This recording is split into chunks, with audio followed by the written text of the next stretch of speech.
देखिए, आपको बतला दें कि आदरणीय नीतीश कुमार ने सुनिश्चित किया कि केंद्र में मोदी के नेतृत्व में 2047 तक भारत विकसित राष्ट्र बनेगा और हम लोग उसी मोड पर काम कर रहे हैं। कोई अनर्गल प्रलाप इस तरह की या अनर्गल बयानबाजी इस तरह की, इसका कोई रिलीवेंस नहीं। हमारे आदरणीय नेता सालों भर विकास के मोड में रहते हैं। वितरित न्याय व्यवस्था प्रणाली जो संविधान के बोर्ड ऑब्जेक्टिव है उसको इम्प्लीमेंट करना, सामाजिक समरसता लाना और समानता लाना है, जबकि राजद और कांग्रेस जैसी पार्टी जाति आधारित जनगणना का प्रयोग चुनावी एजेंडे के रूप में करती है। पनोरमा ग्रुप, जो सोचता है वो करता है। आपके अपने सपनों का आशियाना।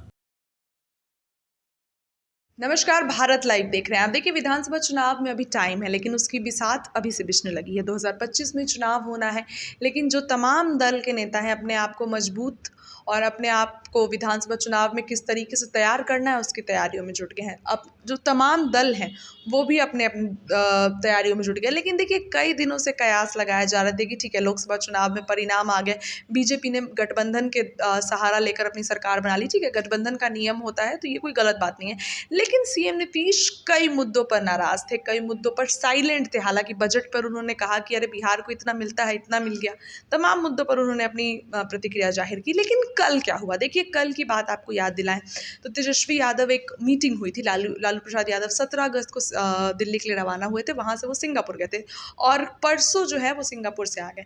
आने के बाद कल एक मीटिंग रखी गई और इस मीटिंग के बाद तेजस्वी यादव पहुंचते हैं सीएम नीतीश से मिलने। देखिए, सबसे बड़ा मुद्दा है बिहार की राजनीति का कि तेजस्वी यादव सीएम नीतीश से मिलने पहुंचे, तो क्यों पहुंचे, ऐसी क्या बात थी, जानेंगे। हमारे साथ जदयू के प्रवक्ता परिमल सर हैं, तमाम मुद्दों पर बात करेंगे। सर, क्या चल रहा है?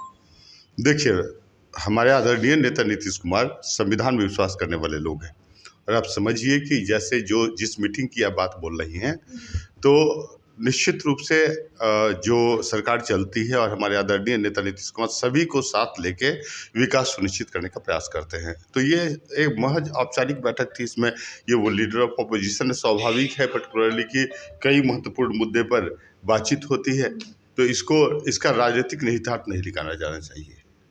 लेकिन बैठक हुई, बैठक के बाद तेजस्वी यादव तुरंत उस लालू प्रसाद के एक मीटिंग के बाद तुरंत तेजस्वी यादव सचिवालय पहुंचे थे। 2022 में जिस तरीके से सीएम नीतीश पैदल पैदल चल के गए थे तेजस्वी यादव के पास, उन्होंने रात में बोला अमित शाह से कि सब कुछ ठीक है, और उसके बाद सुबह में चले गए वो तेजस्वी यादव के पास इस्तीफा देने के बाद। क्या ऐसा हो सकता है? देखिए, आपको बतला दें कि आदरणीय नीतीश कुमार ने सुनिश्चित किया कि केंद्र में मोदी के नेतृत्व में 2047 तक भारत विकसित राष्ट्र बनेगा और हम लोग उसी मोड पर काम कर रहे हैं। कोई अनर्गल प्रलाप इस तरह की या अनर्गल बयानबाजी इस तरह की, इसका कोई रिलीवेंस नहीं है। राइट, किसी मुद्दे पर बातचीत हो सकती है, क्योंकि आप समझते ही हैं कि लोकतंत्र में सत्ता पक्ष और विपक्ष दोनों की महत्वपूर्ण भागीदारी होनी चाहिए। हालांकि वो लोग नहीं समझते हैं। हमारे आदरणीय नेता सालों भर विकास के मोड में रहते हैं, जबकि इस तरह के जो राजद जैसी पार्टियां हैं वो चुनावी मोड पर रहती है। आप जानते ही हैं कि कई मुद्दे पर, जैसे जाति इत्यादि मोड पर, जाति को या जाति आधारित जनगणना इत्यादि पर हमारे आदरणीय नेता नीतीश कुमार का उद्देश्य जो होता है ना, वो समाज के सर्वांगीण विकास, वितरित न्याय व्यवस्था प्रणाली जो संविधान के बोर्ड ऑब्जेक्टिव है उसको इम्प्लीमेंट करना, सामाजिक समरसता लाना और समानता लाना है, जबकि राजद और कांग्रेस जैसी पार्टी जाति आधारित जनगणना का प्रयोग चुनावी एजेंडे के रूप में करती है। बेसिक डिफरेंसेस है। सर, तो ऐसा कुछ भी नहीं होने वाला है, बस एक प्रोफेशनल मीटिंग बोल सकते हैं? सामान्य मीटिंग, औपचारिक मीटिंग है, इसमें कोई राजनीतिक मीटिंग है ही नहीं। अच्छा सर, प्रशांत किशोर को कैसे देख रहे हैं? उन्होंने एक बयान दिया है कि राजद से मेरी लड़ाई थोड़ी है, 4 सीट लाते हैं, मेरी लड़ाई तो एनडीए से है, जो सीएम नीतीश इतने साल से लोगों को बेवकूफ़ बना रहे हैं, तो मेरी लड़ाई तो उनसे है। सीएम नीतीश को टारगेट करके उन्होंने कहा है। क्या डर लग रहा है प्रशांत किशोर? अरे, प्रशांत किशोर अभी राजनीति के किशोर हैं, आप जानते ही हैं, और वो व्यापारी है ना, वो राजनेता तो है नहीं, न सामाजिक कार्य करता है, सामाजिक सरोकार से उनको कोई लेना देना नहीं है। तो बेसिकली उन्होंने आप जानते ही हैं कि वो किस तरह का काम किया करते थे, है ना, रणनीति इत्यादि बनाते थे। तो सोचे कि भाई अब कम से कम राजनीति में भी अपना हाथ आजमा ले, लेकिन कुछ होने वाला नहीं। कहाँ भी बिहार की जनता उनको नोटिस लेती है। सर, लेकिन जदयू का एक बड़ा वोट बैंक महिलाओं में है। महिलाएं जो है वो सीएम नीतीश को काफ़ी ज़्यादा मानती है, और जिस तरीके से आपने अभी देखा होगा, कुछ दिनों पहले उन्होंने एक सम्मेलन कराया जिसमें महिलाओं की काफ़ी ज़्यादा भागीदारी थी, बहुत सारी महिलाओं की वहाँ पे भागीदारी थी। तो सर, क्या ये थोड़ा आपका एक डर का विषय बन रहा है? नहीं, मैं आपको बतला दूं कि हमारे आदरणीय नेता नीतीश कुमार महिला सशक्तिकरण का भारत में ही नहीं अंतर्राष्ट्रीय स्तर पर महत्वपूर्ण चेहरा है।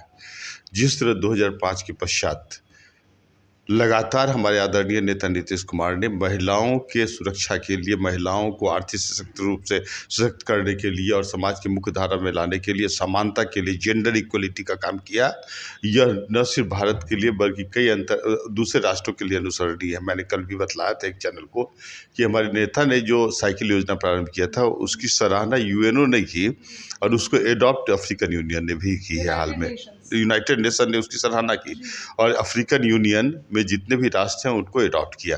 तो हमारे नेता की स्वीकारता महिला सशक्तिकरण के लिए और सामाजिक न्याय के लिए तो अंतर्राष्ट्रीय स्तर पर है, राइट। उसका कोई तुलना है क्या, कोई पैरेलल? और जो भी अन्य पार्टियों में आप देखते हैं, they are paid particularly gathering, right. Bihar की महिलाएं ही नहीं, भारत की महिलाएं हमारे आदरणीय नेता नीतीश कुमार को टकटकी भरी निगाहों से देखती है और इसे ही मॉडल राष्ट्रीय स्तर पर, अंतर्राष्ट्रीय स्तर पर लागू होना चाहिए। तो सर एक ऐसा बोल सकते हैं कि अभी ऐसा कोई गतिविधि नहीं है, बस एक नॉर्मल व्यक्तिगत मुलाकात थी। हमारे नेता हमेशा विकास के मोड की बात करते हैं और विकास के एजेंडे की बात करते हैं, सभी को साथ लेकर आगे बढ़ने का प्रयास करते हैं। अब विपक्षी दल तो आप समझते ही हैं ना, ये घोटालेबाज लोग हैं, अलू जलूल बात करते हैं, कुछ स्टेटमेंट दे के एक माहौल बनाने का और सुर्खियों में बने रहने का बात करते हैं। हम लोग उसको नोटिस नहीं लेते। चलिए देखिए, विपक्ष की बात को यहाँ नोटिस नहीं लिया जाता है। जिस तरीके से मुलाकात थी, बहुत ही निजी मुलाकात बताई जा रही है जदयू की तरफ से। इस मुलाकात के कई मायने होते हैं, लेकिन जदयू ने ये साफ कर दिया है कि ये मुलाकात बस प्रोफेशनल मुलाकात थी। फिलहाल इस खबर में इतना ही। जुड़े रहिए अपने चैनल के साथ, अपनी राय रखिए। बहुत बहुत धन्यवाद। पनोरमा ग्रुप, जो सोचता है वो करता है। अगर ये वीडियो पसंद आई और वह बिहार के राजनीति और बिहारियत से सरोकार रखेनी तो सब्सक्राइब बटन दबा के चैनल के सब्सक्राइब कर ली। ओजे एगो घंटी बा, ओकरा बटन दबा देला से कुल सटीक और मारक खबर रुआ मुफ्त में मिल जाई। अगर रुआ पत्रकारिता के हमनी के नया प्रयोग में सहयोग कर चाहतानी तो ज्वाइन बटन दबा दी। पेटीएम नंबर नोट कर ली 9386816700। धन्यवाद।